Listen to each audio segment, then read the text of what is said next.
Hello and welcome, I'm Shivani Singh. In modern warfare, you don't need 1,000 tanks to win a battle. Sometimes you just need a better view.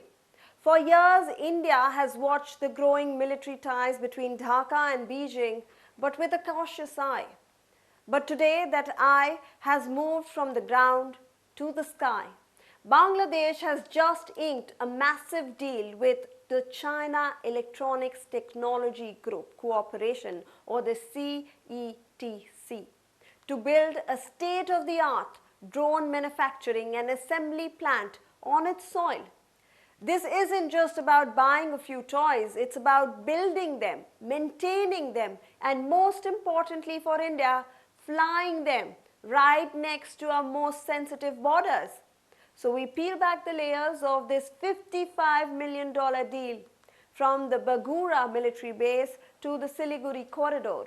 We explain why the Dragon's footprint in Bangladesh is no longer just on paper, it's in the hangar. So let's get into the specifics. The Bangladeshi Air Force, or the BAF, has signed a government-to-government agreement with CETC International. This is a 4-year project worth roughly rupees 460 crores. But don't let that price tag fool you. The value is in the technology transfer. Bangladesh isn't just importing boxes. They are setting up a full production line to assemble medium altitude, low endurance and vertical takeoff landing drones. So they have the Malay drones and the VTOL drones.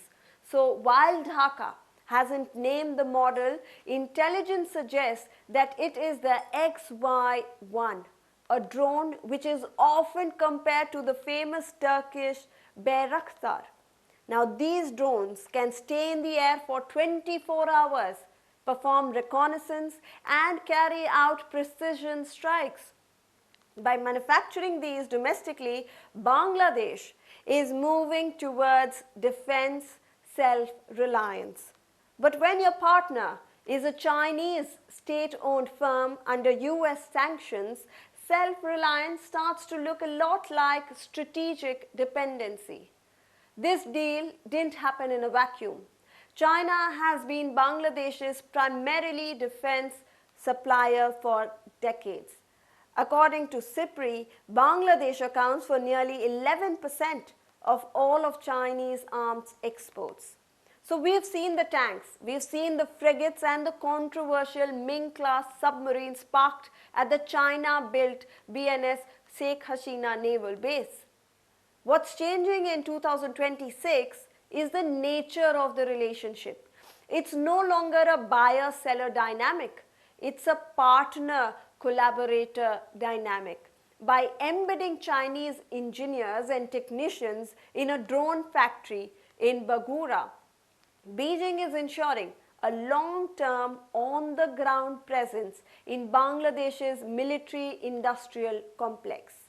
It mirrors the Pakistan model, where Chinese tech becomes the backbone of the national defense system, making it nearly impossible for the host country to pivot back towards Western or Indian hardware. So now let's talk about why the South Bloc is alarmed. Location, location, location. The new drone facility is proposed for the Bagura in northern Bangladesh. Take a look at the map. Bagura is strategically positioned near India's northeastern states and crucially the Siliguri corridor, the narrow 22-kilometer chicken's neck that connects the mainland India to northeast. If Chinese origin Malay drones are flying out of Bagura, they don't even need to cross the border to gather high-resolution intelligence on Indian troop movements, radar installations and infrastructure. Then there is surveillance. These drones can map the entire eastern flank of India with ease. There's also the problem of data privacy. Who controls the data these drones collect? In the Chinese-backed projects, the back door is always a concern.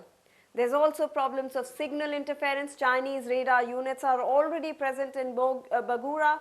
Combined with a drone field, Beijing now has a sophisticated electronic eye staring directly at India's most vulnerable choke point. This drone factory is the latest bead in what analysts are calling a string of pearls 2.0. The first version was about ports, Gwadar in Pakistan, Hambantota in Sri Lanka, Chittagong in Bangladesh, but 2.0 is about high-tech infrastructure. China is moving beyond concrete and into code and chips. In Pakistan, it's the JF-17 production. In Myanmar, it's the monitoring stations on Coco Islands. And in Bangladesh, it's now a drone ecosystem. For India, this is an encirclement strategy that is tightening. By providing cheap, high-tech military solutions, China is effectively buying the security architecture of India's neighbors. When a neighbor relies on the Dragon for its drones, its satellites and its submarines, whose side will they take in a crisis? Finally, we must look at the timing. This deal was cleared by the Muhammad Yunus-led interim government. Since the ouster of Sheikh Hasina in 2024, the India First policy of Dhaka has been replaced by a more transactional neutrality. The Yunus administration is signaling that they are open for business with anyone, even if that anyone is India's primary strategic rival. Dhaka insists that these drones are for civilian use, climate monitoring and disaster management, but in the world of UAVs, the line between checking for floods and checking for tanks is non-existent. The technology is dual use by design. By allowing China this level of access during a period of strained India-Bangladesh ties, Dhaka is testing New Delhi's strategic comfort zone like never before. So the bottom line, the drones are the new high ground, and right now China is helping Bangladesh take that high ground. For India, the challenge isn't about a factory in Bagura, it's about the fact that our neighbors are increasingly looking east for their security needs. If India wants to maintain its role as the net security provider in the region, it can no longer just rely on historical ties or cultural affinity. It needs to offer a better, faster and more reliable technological alternative, because in 2026, if you aren't the one building the drones, you are the one being watched by them. Thanks for watching. For more such videos, subscribe to the NewsX YouTube channel, hit the bell icon.